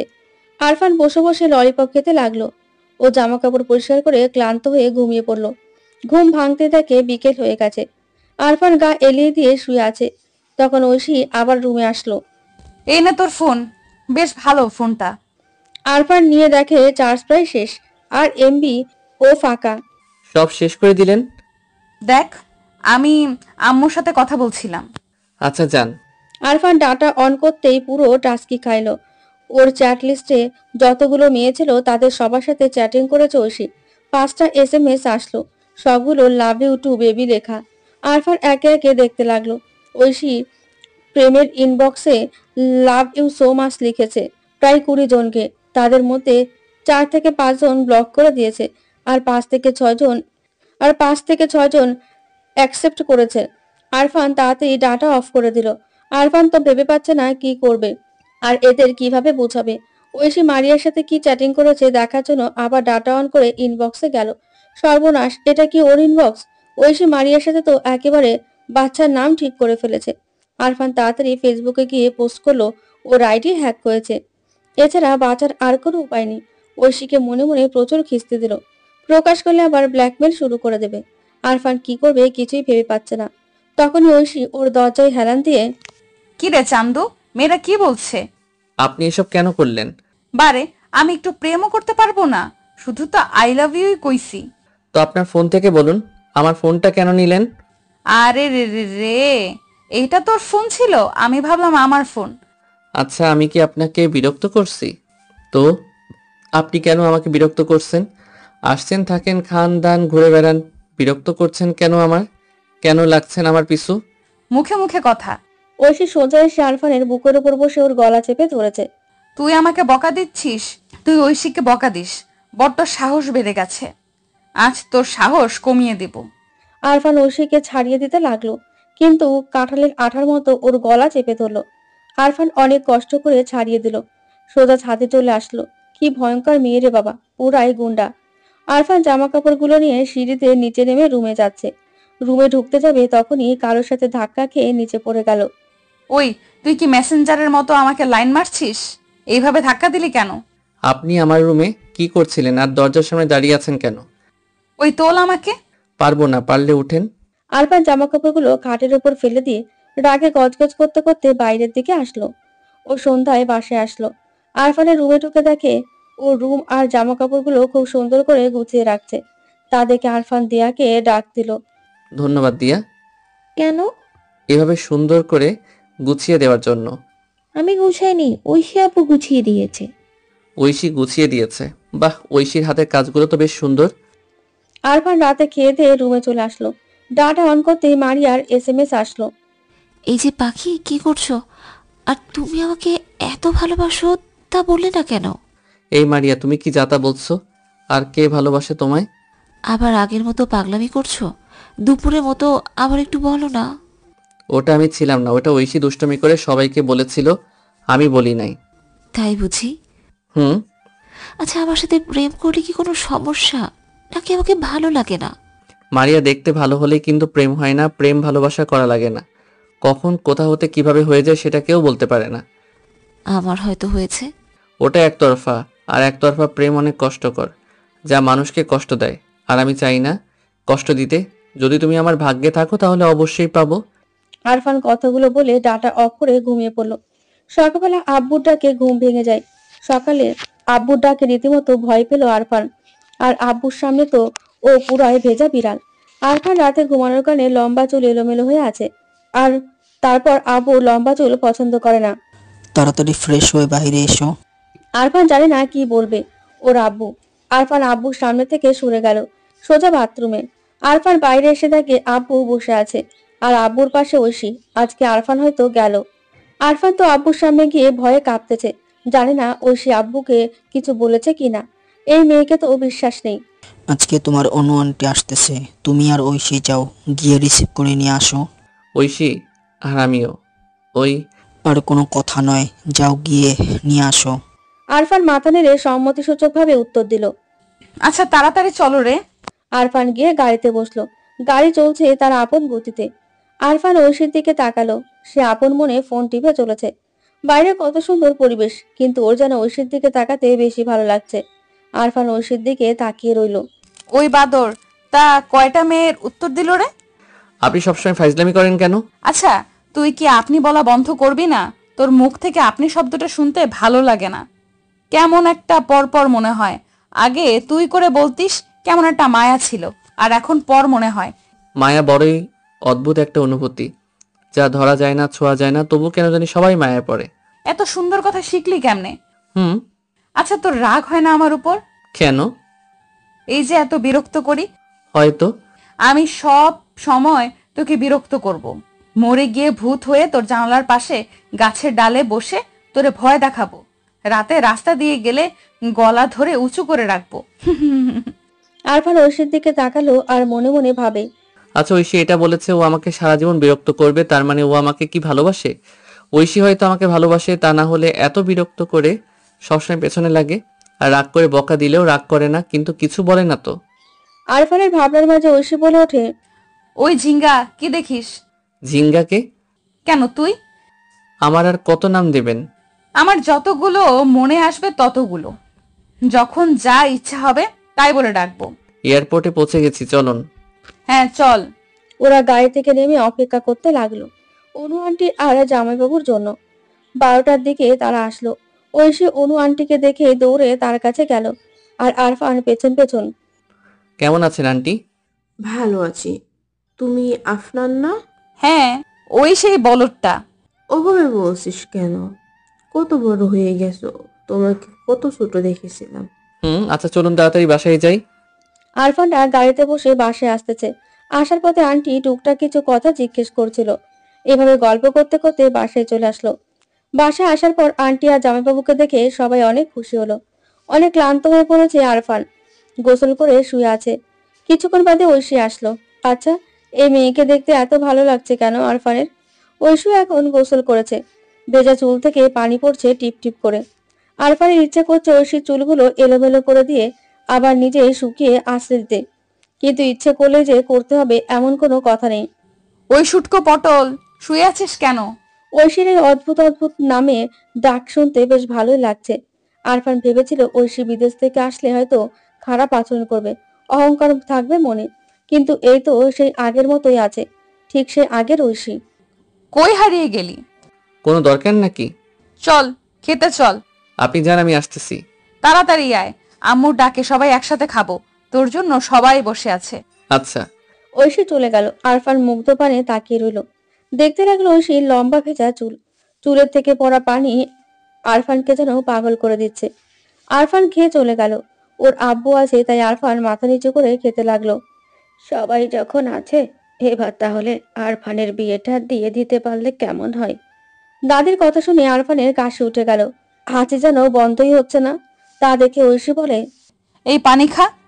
আরফান তাড়াতাড়ি পানি খেয়ে নিজেকে সামলে নিল। আমি এখনো বাচ্চা, আর আমাকে তোমরা কেন বিয়ে দিবে? নানু ওরে একটা ফিডার কিনে দেন, বাচ্চা তো বিয়ে করতে দেবে না। আরফান ঐশীর দিকে রাগীভাবে তাকালো। ঐশী শয়তানের মতো মিটমিট করে হাসতেছে। আরফান অতি দ্রুত খেয়ে আসন ত্যাগ করলো। ওখানে যত থাকবে ততই বিপদ। আরফান তাড়াতাড়ি এসে শুয়ে পড়লো। শুয়ে শুয়ে ভালো লাগছে না, তাই মুভি দেখতে লাগলো। তখন ঐশী আবার আসলো। ওই স্যামরা কি করছিস? মুভি দেখি। কি মুভি রে? কেন? বল শুনি কি মুভি? কেজিএফ। কি কেজিএফ? আমিও দেখবো, ওদিকে একটু সরে যা। ঐশী লাফ দিয়ে আরফানের পাশে এসে শুয়ে পড়লো। ঐশী একদম ওর গা ঘেঁষে শুয়ে পড়লো। ঐশীর গা আরফান গায়ের সাথে লেগে আছে। ও আরফানের হাত থেকে ফোনটা নিয়ে কেজিএফ দেখতে লাগলো। ঐশী আরফানের পাশে এসে শুয়েছে। আরফান একটু নার্ভাস ফিল করছে। জীবনে প্রেম করে নাই, আর একটা মেয়ে ওর পাশে এসে শুয়ে পড়েছে। ঐশীর শরীরের তাপমাত্রা আরফানের গায়ে লাগছে। একটা অন্যরকম অনুভূতি কাজ করছে, যে অনুভূতি প্রকাশ করা যায় না। বুকের ভেতর ধুকপুকানি বেড়েতে গেল। ঐশী আপন মনে কেজিএফ দেখতে লাগলো, কিন্তু আরফানের আর মুভি দেখতে ভালো লাগছে না। আরফান অনুভব করতে লাগলো ঐশীর গায়ে সে মিষ্টি গন্ধটা। এভাবে থাকতে থাকতে ঘুমিয়ে পড়লো। বিকেলবেলা ঘুম ভেঙে যায়। চোখ মেলে তাকিয়ে দেখে ঐশী সেইভাবেই আরফানের পাশে শুয়ে মোবাইল টেপাটেপি করছে, কিন্তু ওর একটা হাত ঘুমের ঘোরে ঐশীর গায়ের ওপর দিয়ে ফেলেছে। এটা দেখে একটু লজ্জা পেল আরফান, কিন্তু ঐশী কোনো কিছুই মনে না করে একভাবে মোবাইল দেখতে লাগলো। আরফান তাড়াতাড়ি হাত সরিয়ে নিল। যে তোর বউ হবে তার ঘুমাতে গেলে ভোগান্তি আছে। মানে? আমি তোর পাশে শুয়ে একটা মুভি দেখছি, তো ঘুমের মধ্যে একবার পা তুলে দিচ্ছিস গায়ে, সরিয়ে দিলে হাত দিচ্ছিস, আবার কখনো কোলবালিশ বানিয়ে ফেলছিস আমাকে। যে তোর বউ হবে তার ঘুমাতে গেলে কষ্ট আছে। সরি। হয়েছে, আর সরি বলতে হবে না। এই না তোর ফোন, মুভিগুলো বেশ ভালো, রাতে ফোনটা দিস, সব কয়টা মুভি দেখবো। ঐশী চলে গেল। আরফানের লজ্জা লাগছে। আরফান ঘুমের মধ্যে নাকি ঐশীকে জড়িয়ে ধরছিল, কিন্তু ঐশী তো রাগ করলো না, আর বকাও দিল না। তার মানে ঐশীও কি আরফানকে ভালোবাসে? হয়তো ঐশী আরফানকে ভালোবাসে, তা না হলে কেন বারবার ওর রুমে আসে? কিন্তু ঐশী বলছে না কেন যে ও আরফানকে ভালোবাসে? মেয়েদের বুক ফাটে তো মুখ ফোটে না, আর আচরণে আরফানকে বুঝিয়ে দিচ্ছে যে ঐশী ওকে ভালোবাসে। আরফান ভাবে ঐশীকে একবার বলে দেখবে। দুপুরের কথাগুলো মনে আসলেই কেমন কেমন লাগছে ওর। আরফান একটু আড্ডা দিতে বাইরে গেল। সন্ধ্যায় বাসায় আসলো। ড্রয়িং রুমে সবাই বসে বসে আড্ডা দিতেছে। আরফান আস্তে করে রুমে আসলো। ওরও ইচ্ছে করছিল আড্ডা দিতে, কিন্তু আব্বু আছে, তাই আরফান সরে গেল। আব্বু সামনে থাকতে ওর হাঁটু কাঁপে। রুমে ভালো লাগছিল না, তাই ছাদে গেল আরফান। ছাদে বসে বসে আকাশে চাঁদ দেখছে। আজকে চাঁদটা বেশ জ্যোৎস্না ছড়িয়েছে, বেশ ভালো লাগছে চাঁদ দেখতে। কিন্তু এক টুকরো মেঘ চাঁদটাকে ঢেকে দিল, সাথে সাথে চারিদিকে আঁধার নেমে আসলো। তখন পেছন থেকে কেউ ধাক্কা দিয়ে আবার কাছে টেনে নিল। রীতিমতো প্রচন্ড ভয় পেয়ে গেল। আম্মু বলে চিৎকার দিতে যাবে, তখনই কেউ আরফানের মুখটা চেপে ধরলো। অন্ধকারে দেখা যায় না। আস্তে আস্তে মেঘটা সরে গেল চাঁদ থেকে। চাঁদটা আবার জ্যোৎস্না ছড়ালো। জ্যোৎস্নার আলোতে দেখতে পেল এটা আর কেউ নয়, স্বয়ং ঐশী। চাঁদের আলোতে ঐশীকে অন্যরকম দেখা যাচ্ছে। জ্যোৎস্নার আলোতে কাউকে যে এত সুন্দর লাগে তা আগে কখনো দেখেনি আরফান। ঐশীর দিক থেকে চোখ সরাতে পারছে না। আর একটা মেয়ের শরীর থেকে যে এত মিষ্টি গন্ধ আসে, সেটা ঐশীর শরীর থেকেও আসছিল। ওই আরফান মুখটা চেপে ধরেছে। ওর হাত থেকে সেই গন্ধটা আরফান পাচ্ছে, ওকে পাগল করে দিচ্ছিল। ওই এখনো এত ভয়? ভয়টা কি তোর একটুও কমেনি? আরফান মুখ থেকে ঐশী হাতটা সরিয়ে দিল। এভাবে কেউ ভয় দেখায়? যদি পড়ে যেতাম? আমি ছিলাম, আমি তোকে পড়তে দিতাম না। আমার প্রচন্ড ভয় লাগছে। ভিতর ডিম একটা। আরফানকে আবার পাগল করে দিচ্ছিল ঐশীর মিষ্টি হাসিটা। আপনার সাথে কিছু কথা ছিল, বুঝতে পারছি না কিভাবে প্রকাশ করব। কি কথা? এক্ষুনি বল। না থাক, অন্যদিন বলবো। কথা শেষ হলো না তার আগে ঐশী আরফানের জামার কলার টেনে ধরলো। এক্ষুনি বল। কথা বলতে গিয়ে বলে না, পরে বলবো। এমন পাবলিককে খুন করলেও শান্তি আসে না। তাড়াতাড়ি বল কি কথা। কলারটা ছাড়ুন, তাই বলছি। ঐশী আরফানের কলারটা ছেড়ে দিল। জানি না আপনি কিভাবে নেবেন। আপনি যেদিন প্রথম বিদেশ থেকে আসছিলেন আমি ভেবেছিলাম আপনি অহংকারী আর বদমেজাজি হবেন, কিন্তু তার উল্টো। যেমন ছিলেন ঠিক তেমনই আছেন, একদম আগের সেই ঐশী। আমার সেই ঐশী যে আমার সাথে ঝগড়া করতো, আমাকে বিরক্ত করতো, আমাকে পস্তাতো। আমি এই ঐশীকে যে আমার সেই ছোট্টবেলার বেস্ট ফ্রেন্ড ছিল তাকে ভালোবেসে ফেলেছি, তাকে আমার জীবনসাথী বানাতে চাই। Aishi, I love you so much, will you marry me? শয়তান, তুইও আমার মতো মজা করছিস? সত্যি ঐশী, মজা না, তোকে ভালোবাসি, অনেক ভালোবাসি। এই কয়দিনে অনেকটা ভালোবেসে ফেলেছি। বিয়ে করবি আমায়? তোরা ছেলেরাই এমন, তোদের সাথে একটু ফ্রি ভাবে কথা বললেই ভাবিস যে তোকে ভালোবাসে। তুই আমাকে বেস্ট ফ্রেন্ড ছিল সেই ছোটবেলা থেকে, তোর সাথে একটু খোলামেলা কথা বলতাম বেস্ট ফ্রেন্ড ভেবে, বন্ধুদের মাঝে রসিকতা হয়। আর একটা মেয়ে তোর সাথে একটু তামাশা করে কথা বলেছে আর ও মেয়েটাকে ভালোবাসতে হবে? তুই আমাকে কতটুকু চিনিস যে ভালোবাসিস? হ্যাঁ, ছোটবেলায় একসাথে ছিলাম, তাই বলে এখন ভালোবাসতে হবে? তোকে আমি সবচেয়ে কাছের বন্ধু ভাবতাম, আর তুই এই মর্যাদা দিলি? দেখ, আমি চাইনি তোকে ভালোবাসতে, কিন্তু কিভাবে যে ভালোবাসা তৈরি হয়ে গেল আমি নিজেও জানি না। সত্যি তোকে অনেক ভালোবাসি। হুমা, তাই? আমিও একজনকে অনেক ভালোবাসি, আমরা একসাথে পড়েছি। তোর মতো থার্ড ক্লাস নয়। কি যোগ্যতা আছে তোর যে তুই ঐশীকে ভালোবাসবি? থাকিস তো একটা খ্যাতমার্কা গ্রামে, আর আসছিস আবার ঐশীকে ভালোবাসতে? তুই অন্য কাউকে ভালোবাসিস? না, তোকে ভালোবাসি। তোর মতো একটা খ্যাতকে তোর মতো আবালরাই ভালোবাসবে, এই ঐশী নয়। শোন, যে কয়দিন আছি ভালোভাবে থাকতে দে। যদি বিরক্ত করিস তাহলে খুব তাড়াতাড়ি চলে যাব, কথাটা মাথায় ভরে রাখিস। বেস্ট ফ্রেন্ড হয়েছিল, সেই বেস্ট ফ্রেন্ড হয়েই থাক। চাই না তোর আর আমার এই বন্ধুত্বের সম্পর্কটা নষ্ট করে ফেল, এগুলো মাথায় রাখ। ঐশী ছাদ থেকে চলে গেল। এই কয়েক মুহূর্তের ঘটনা আরফানের দুনিয়া উল্টে দিয়েছে। আরফান যাকে ভালোবাসলো সে অন্য কাউকে ভালোবাসে? আরফান ধূপ করে ছাদে বসে পড়ল। চাঁদের জ্যোৎস্না এখনো আছে, তবে তার মধ্যে সুখ নেই। আর ঐশী আরফানকে ছোট বড় অনেক কথাই শোনালো, তাতে দুঃখ নেই। কিন্তু ঐশীকে আরফান পাবে না, কান্না পাচ্ছে।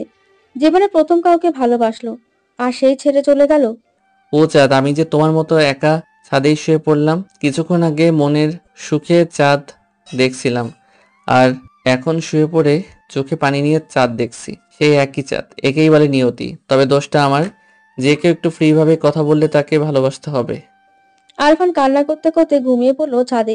সকালবেলা ঘুমিয়ে আছে, প্রায় সারা রাত কান্না করে ভোরবেলার দিকে একটু ঘুমিয়ে আছে ছাদের দোলনায়। কিন্তু কেউ এক বালতি পানি ঢেলে দিল আরফানের গায়ে। এক লাফে উঠে বসলো। ও তাকিয়ে তো অবাক। আপনি? আফরানের প্রচুর রাগ হলো, সাথে কষ্টও পেল। ঐশী কেন এভাবে মায়া বাড়াচ্ছে? আরফান সোজা উঠে রুমে গেল, গিয়ে ফ্রেশ হয়ে রুমে শুয়ে আছে। এখন আবার ঐশী আসলো, তখন আরফান আবার উঠে বাইরে এসে বসলো। ঐশী এসে পাশে বসলো। আব্বু আসলো, আরফান উঠতে লাগলো। তখন আব্বু যেতে নিষেধ করলো।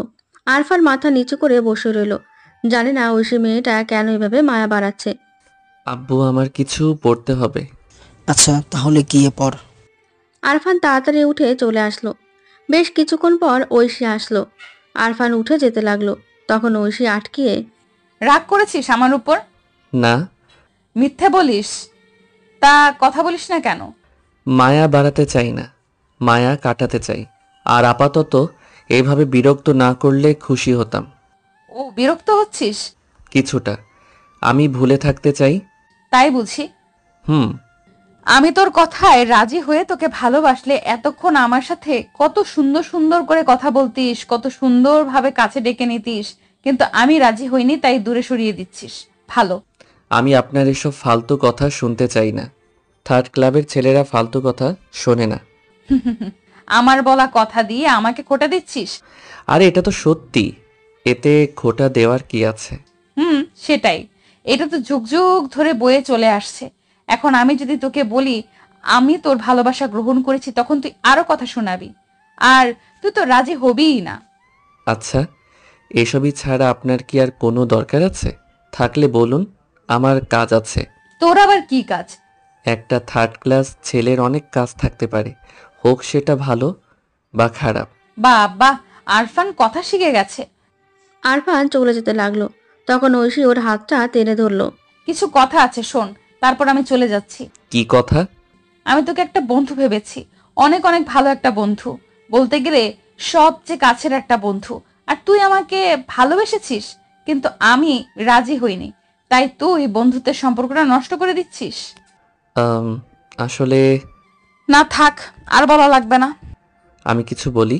ভালোবাসার সম্পর্ক তৈরি হয় বন্ধুত্বের সম্পর্কের উপর ভিত্তি করে। যে সম্পর্কে বন্ধুত্ব নেই সেই সম্পর্ক খুব বেশি দিন টিকতে পারে না, আর টিকলে অনেকটা অবিশ্বাস আর মনোমালিন্য এর ভেতর দিয়ে সেটা বয়ে চলে, যার কোনো ভিত্তি নেই। একটা বন্ধুত্ব পারে একটা ভালোবাসাকে এগিয়ে নিয়ে যেতে, দুজনকে সুখী রাখতে। আবার নড়ে চড়ে ভালোবাসা? খাড়া বড়ি খোর, খোর বড়ি খাড়া। আমি তোকে ভালোবাসবো না, একদম আমার সাথে কথা বলবি না, আমার সামনে আসবি না। কে আপনার সামনে গিয়েছে? আপনি আমার রুমে দাঁড়িয়ে আমাকে বলছেন আমার সামনে আসবি না? ও, এটা তো আবার তোর রুম। না না, এটা আপনার বাবার রুম, আমাকে দান করেছে। ঠিক আছে, আমি তোর সাথে কথা বলবো না, তুই আমার সাথে কথা বলবি না। ওকে, ডান। থাকতে পারবি কথা না বলে?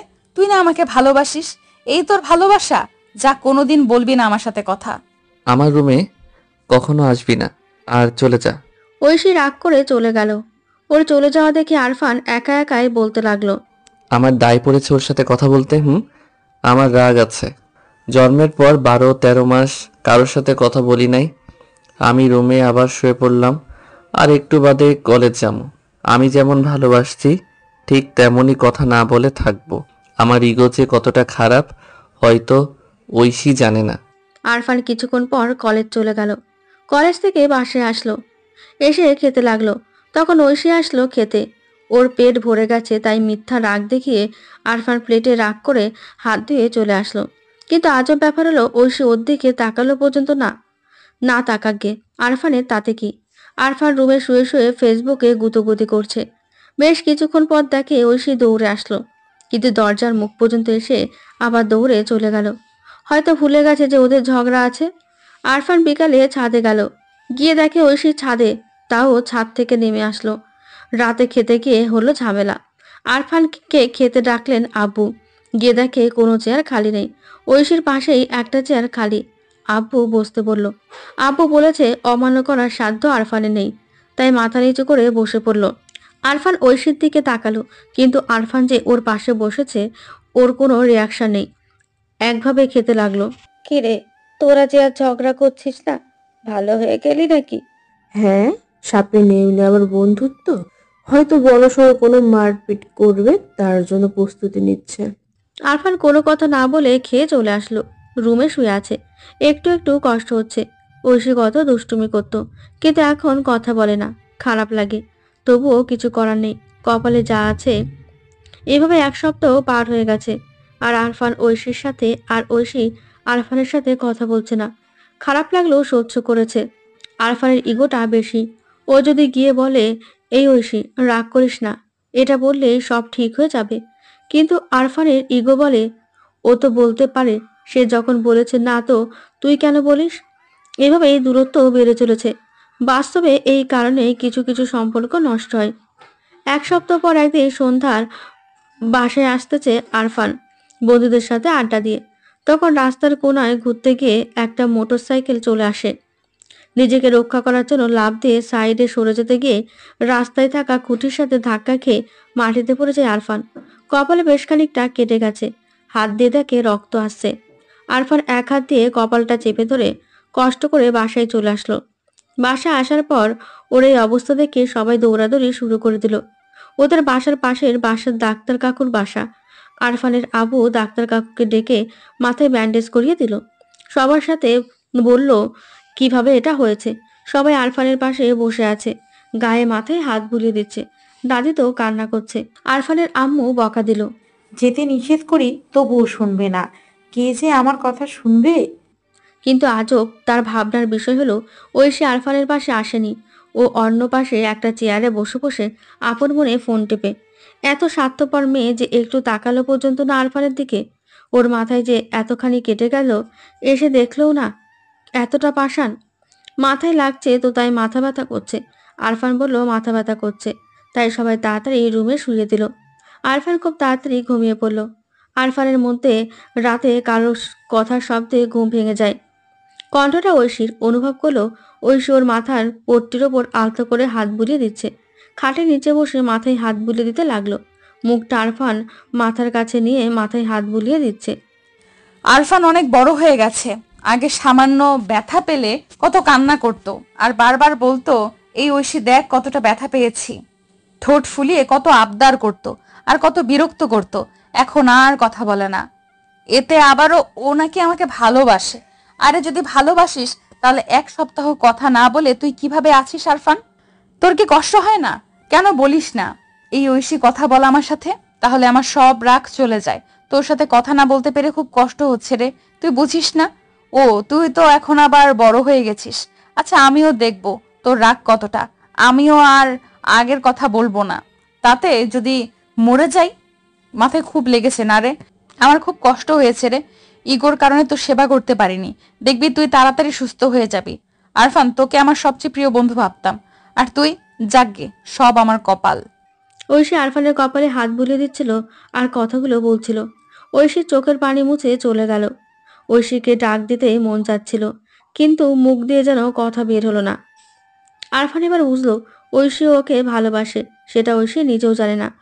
খুব ভালো লাগছিল যখন ঐশী ওর মাথায় হাত বুলিয়ে দিচ্ছিল। মেয়েটা আরফানের সাথে কথা বলতে না পেরে প্রচণ্ড কষ্টে আছে হয়তো।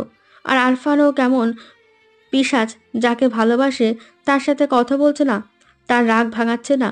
সকালে একটু দেরিতে ঘুম ভাঙলো, মাথাটা এখনো একটু ভার হয়ে আছে। আরফান আস্তে আস্তে উঠে বসলো। খুব সাবধানে ফ্রেশ হয়ে নিচে আসতে লাগলো। মাথায় লাগছে তো হাঁটতে পারছে না। সিঁড়িতে নিচে নামতে যাবে, তখন ঐশী ওপরে আসে। আরফানকে দেখে আস্তে আস্তে উঠতে লাগলো। হয়তো কিছুটা নার্ভাস হয়ে গেছে। আরফান নিচে নামতে পারছে না, সিঁড়িতে বসে পড়ল। আরফান ভাবলো ঐশী হয়তো ওকে নিচে নামতে সাহায্য করবে, কিন্তু ওকে না দেখার ভান করে উপরে চলে গেল। দিয়া এসে আরফানকে ধরে নিচে নিয়ে গেল। অবাক করা বিষয়, ঐশী আরফানের দিকে তাকালো পর্যন্ত না, কিন্তু রাতে গিয়ে ওভাবে মাথায় হাত বুলিয়ে দিল যে কেন? আরফান খেয়ে দিয়ে আবার দিয়ার সাহায্য নিয়ে রুমে চলে গেল। ও রুমে গিয়ে শুয়ে আছে। তবে ভাবনার বিষয় হলো এটা যে ওর রুমটা তো অগোছালো ছিল। পরিষ্কার করে সুন্দরভাবে কে গুছিয়ে দিল? আরফানের আম্মু দেবে? না তো, ওর আম্মু তো ওকে খাইয়ে দিয়েছিল। কে করতে পারে? তখনই আরফানের মনে একটা নাম আসলো।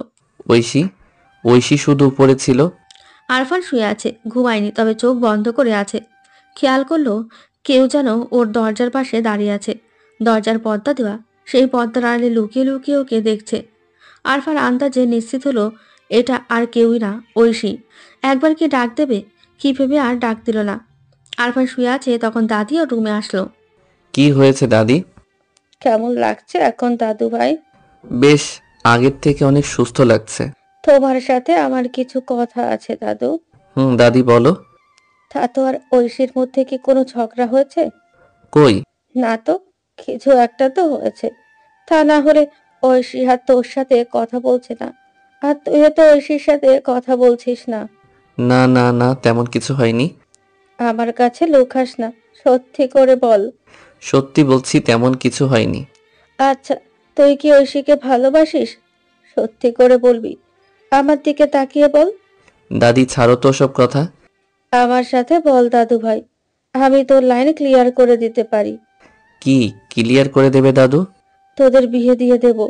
না না, এসব করতে যেও না। ঐশী বিদেশ থেকে আসছে, আমার মতো ছেলেকে বিয়ে করবে কখনো? তুই রাজি কিনা বল, ওরে আমি রাজি করাবো।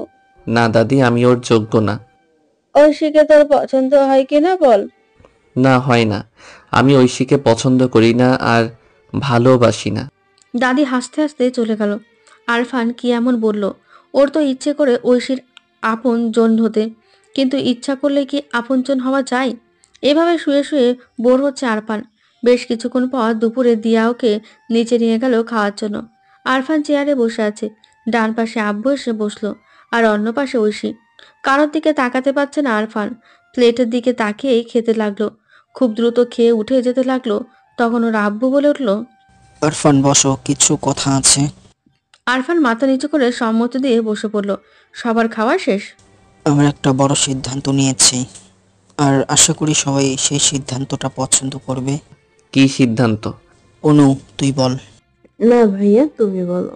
আরফান, আমি জানি তুমি আমার কোনো কথা আজ পর্যন্ত অমান্য করনি, আর এটাও করবে না। আমি সব কথা শুনবো আব্বু। কি কথা? তোমার বিয়ে ঠিক করেছি, তোমার মন আছে তো? আরফান কথাটা শুনে শক খেল। ঐশী ওর দিকে তাকিয়ে পড়ল। আজকের চাহনিতে মায়া আছে। হুম।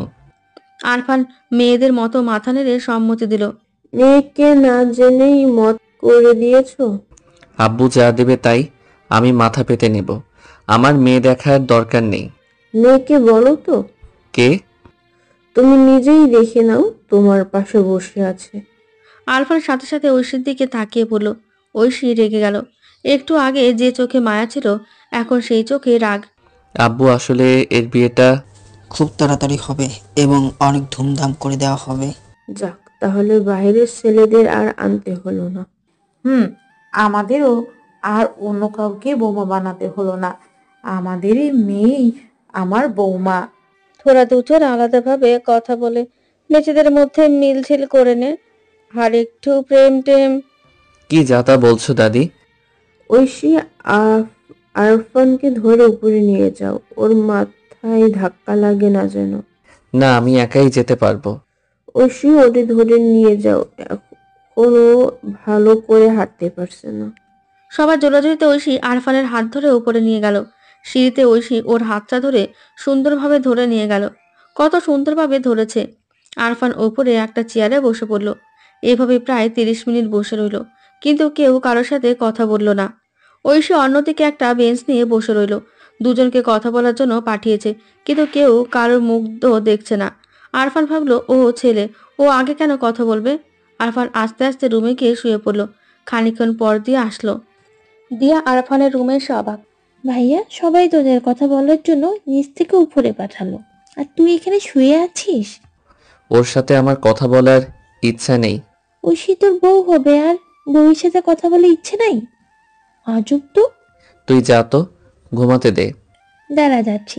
দিয়া চলে গেল। আরফান দরজার বিপরীতে মুখ দিয়ে শুয়ে আছে। আচমকা শব্দ হলো। দেখলো ঐশীকে জোর করে ধরে নিয়ে আসছে দিয়া। আরফান রুমে ঐশীকে পাঠিয়ে দিয়ে দরজা বন্ধ করে দিল বাইরে থেকে। এই দরজা বন্ধ করলি কেন? তোরা কথা বলে সব রাগারাগি মিটিয়ে নেওয়া পর আমি দরজা খুলবো। দিয়া চলে গেল। আর আরফান মনে মনে বলে, আমি কেন আগে কথা বলবো? ও আগে কথা বলতে পারে না? আগে ওই কথা বললে কি মহাভারত অশুদ্ধ হয়ে যাবে? কিন্তু ঐশী তো কথা বলছে না। মেয়েটা হয়তো কষ্ট পেয়ে আছে, তাই কথা বলছে না। আরফান আগে কথা বলতে চাইলো। চোখ বন্ধ করে ঐশীকে ডাক দিল। ঐশী, তোর এই বিয়েতে মত আছে তো? তোকে আমি বিয়ে করতে পারবো না। কেন? তোকে আমি অপছন্দ করি, তাই তোর সাথে থাকতে পারবো না। এই বিয়ে তুই আটকা। আমি পারবো না। আমি যে আব্বুর কথা অমান্য করতে পারবো না। আমিও তোকে বিয়ে করতে পারবো না। ঐশী দেখ, এই বিয়েটা করে নে। দেখ তোর আব্বু আম্মু, আমার পরিবার সবাই অনেক অনেক খুশি হয়েছে। তাদের জন্য বিয়েটা কর। তাদের জন্য আমি তো আমার লাইফটা শেষ করতে পারবো না। আমার সাথে থাকলে তোর লাইফ শেষ হবে না ঐশী। আমি গুছিয়ে দেব তোর লাইফ। আমি কিচ্ছু জানি না, তুই এই বিয়ে আটকা। আমি এই বিয়ে করতে চাই না। আমি বেঁচে থেকে আটকাতে পারবো না, মরে গেলে তাই আটকানো যাবে, কারণ আমি আব্বুর অবাধ্য হব না। ওরে আমার আব্বুর বাধ্য ছেলে রে। মামা যদি তোকে বিষ খেতে বলে তাহলে কি তুই বিষ খাবি? আব্বু যদি বলে তাহলে আমি সাথে সাথে বিষ খেয়ে নেব। এক মুহূর্তের জন্য বিলম্ব করব না। ওসব কথা ছাড়, বল এই বিয়ে কিভাবে আটকাবি? আমার কোনো উপায় নেই, আর আমি তোমাকে ভালোবাসি, তোমাকে বিয়ে করতে চাই। তুমি যদি বিয়ে করতে না চাও তাহলে তুমি আটকাও। আমি আমার আম্মুর কথার অবাধ্য হব না। অবাধ্য যদি না হও তাহলে বিয়ে করে নাও। তোকে বিরক্ত লাগে, তুই কিছু বুঝিস না। কি বুঝি না? যদি কোনো উপায় না থাকে তাহলে বিয়ে করব, তারপর আবার সিঙ্গাপুর চলে যাব, কেউ আর আটকাতে পারবে না। তাহলে বিয়ে করবে? এত লাফালাফি করতে হবে না। বিয়ে করছি তার মানে এই নয় যে আমি তোর বউ। যদি তুমি আমার ভাগ্যে থাকো তাহলে কেউ আটকাতে পারবে না আমার বউ হওয়া থেকে। আর যদি আমার ভাগ্যে না থাকো তাহলে তুমি চাইলেও থাকতে পারবে না। শোন, বিয়েতে রাজি হয়েছি তাই বলে ভাবিস না আমি তোর সাথে সারা জীবন থাকবো। সামনের মাসে টিকিট কেটে সোজা সিঙ্গাপুর। সামনে মাস? তার মানে এখনো 20 দিন বাকি। কি? এই 20 দিনে তুই কি করবি? শুধু তোমাকে দেখব, তারপর? বিয়ে করছি, কিন্তু তুই যদি উল্টোপাল্টা কিছু করিস তাহলে মেরে নকডাউন করে দেব। আচ্ছা, একটা কথা বলবে? কি কথা? আমাকে তুমি ভালোবাসো? শেষবারের মতো জিজ্ঞেস করছি, আর কোনোদিন জিজ্ঞেস করব না। যদি বলি বাসি না? তাহলে আর বিরক্ত করব না। যদি ভালোবাসতাম তাহলে কি বিরক্ত করতিস? না, আরো ভালোবাসতাম। সারা জীবন আগলে রাখতাম, রানীর মতো করে রাখতাম। দরকার নেই তোর ভালোবাসার। দরজা খুলতে বল, আমি বাইরে যাব। তোর সাথে থাকতে আমার দম বন্ধ হয়ে যাচ্ছে। আরফান গিয়ে দরজাটা ধাক্কা দিতে লাগলো আর দিয়াকে ডাকতে লাগলো। চিৎকার করার ফলে মাথায় আবার যন্ত্রণা শুরু হলো। মাথাটা ঘুরছে। সোজা হয়ে দাঁড়াতে পারছে না আরফান। দরজাটা ধরে দাঁড়ালো ও। ঐশীর সাথে কথা বলতে গিয়ে মাথায় চাপ পড়েছিল। অনুভব করলো কপাল বেয়ে গরম কিছু আসছে।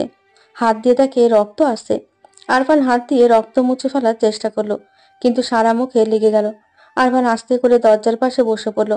হঠাৎ বসে পড়তে গিয়ে ঐশী ওর পাশে চলে আসলো। আরফানের মুখে কপাল থেকে বেয়ে আসা রক্ত দেখে ঐশী রীতিমতো ঘাবড়ে গেল। এই কি হয়েছে কি তোর? মাথায় আবার রক্ত আসছে কেন? জানি না। ওই ব্যান্ডেজ করে দিচ্ছি, রক্ত পড়ছে তো। লাগবে না। ওঠ বলছি। ঐশী তাড়াতাড়ি আরফানকে তুলে খাটে হেলান দিয়ে বসিয়ে দিল। ওর মুখের রক্ত ঐশী নিজের ওড়না দিয়ে মুছে দিতে লাগলো। পাগলের মতো লাফালাফি করছে। আমাকে একটু পানি দেবে ঐশী? ঐশী খুব দ্রুত রোবটের মতো টেবিল থেকে পানির গ্লাস নিয়ে আসলো।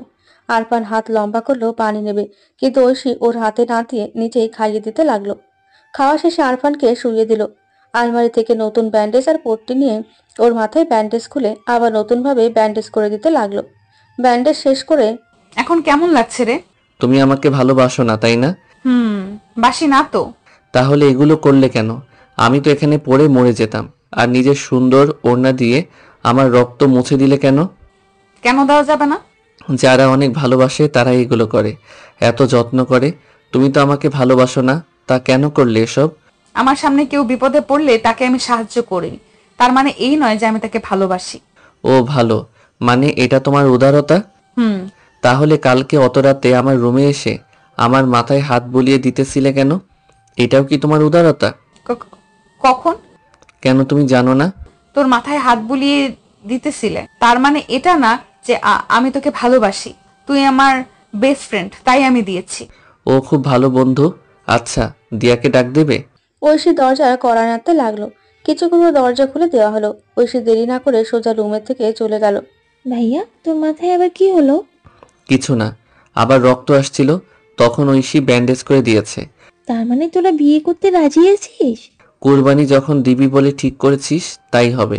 ইয়াহু, ঐশী আবার ভাবি হবে। দাদি, ওরা রাজি আছে। আরে আমার কথাটা শোন। দিয়া দৌড়ে নিচে গেল। আরফান খাটে হেলান দিয়ে বসলো আর ভাবলো, আচ্ছা, ঐশীর মনের মধ্যে কি আছে? ও কি আমাকে সত্যিই ভালোবাসে? ঐশীর ব্যবহার দেখে মনে হয় ঐশী আমাকে প্রচুর ভালোবাসে, কিন্তু ওর কথাই তা সম্পূর্ণ মিথ্যা প্রমাণিত করে দেয়। আমাকে যা তা বলে অপমান করে। মেয়েদের মন এত জটিল। যাক, বিয়েটা একবার করতে পারলে আমি আর ঐশীকে যেতে দেব না। যে কোনো উপায়ে ঐশীকে নিজের করে নেব, আর কখনো কষ্ট পেতে দেব না। কিছুক্ষণ পর আরফানের আম্মু এসে ভাত খাইয়ে দিয়ে ওষুধ খাইয়ে চলে গেল। আরফান শুয়ে পড়ল। তখনকার কথাটা মনে পড়ল। ঐশী কত সুন্দর করে ওর মুখ থেকে নিজেকে ওড়না দিয়ে রক্ত মুছে দিচ্ছিল। মনে হচ্ছিল আরফানের বিয়ে করাবো। ঐশীর কথা চিন্তা করতে করতে ঘুমিয়ে পড়ল আরফান। সন্ধ্যার কিছুক্ষণ আগে ওর ঘুম ভেঙে গেল। এখন মাথাটা একটু হালকা লাগছে। আরফান আস্তে করে রুমের বাইরে গেল। সবাই নিচে বসে বসে আড্ডা দিচ্ছে। টপিক হলো ওদের বিয়ে নিয়ে, বিয়ের আয়োজন কতটা বড় উৎসব করা হবে ইত্যাদি ইত্যাদি। আরফান আস্তে করে নিচে গেল। এই, আমাদের কাউকে ডাকলি না কেন? একা একা আসলি কেন? মাথায় আবার ধাক্কা লাগবে তো। না আম্মু, আর সমস্যা হবে না। মাথায় আর তেমন ব্যথা নেই, তাছাড়া ভালোভাবে ব্যান্ডেজ করা হয়েছে। হ্যাঁ, এবার যে ঐশী ব্যান্ডেজ করেছে এবার তো সেরেই যাবে। চুপ, বেশি কথা বলবি না। আয় এসে বস। আরফান গিয়ে আম্মুর পাশে বসতে যাবে, তখন ওর আম্মু আবারও বলে ওঠে, এখানে না, বৌমার পাশে গিয়ে বস, দেখি দুজনে কেমন লাগছে। না আম্মু, আমি এখানে বসবো। যা বললাম তাই কর। আরফানেরও তো ইচ্ছে করছিল ঐশীর পাশে বসতে। যাই হোক, গিয়ে বসলো। জায়গা অল্প, আরফানের গায়ের সাথে ঐশীর গা লেগে আছে। বাহ, কত সুন্দর লাগছে তোদের দুজনকেই। দাদি, তুমি বসো, তাহলে আরো সুন্দর লাগবে। তুমি যদি 70+ না হতে তাহলে তোমাকে বিয়ে করতাম। তাই নাকি? তা এখন কর। না দাদি, তোমার টিকিট কাটা হয়েছে জানি না কবে ফুটে যাও, আর একবার ফসকে গেলে আমি যে নিজেকে বাঁচাতে পারবো না। তোর মুখ পোড়া। ঐশী কোনো কথা বলছে না, ও একদম চুপ করে আছে। এভাবে অনেকক্ষণ আড্ডা দিল ওরা সবাই মিলে। পরিবারের সকলের সাথে বসে আড্ডা দেওয়ার মতো মজা আর নেই। রাতে খেয়ে দিয়ে উপরে গেল আরফান। রুমে যাবে তখনই খেয়াল করলো ছাদের দরজা খোলা। রাতে ছাদে কে যেতে পারে ভেবে আরফান আস্তে আস্তে ছাদে গেল। গিয়ে দেখে ঐশী ছাদে রেলিং ধরে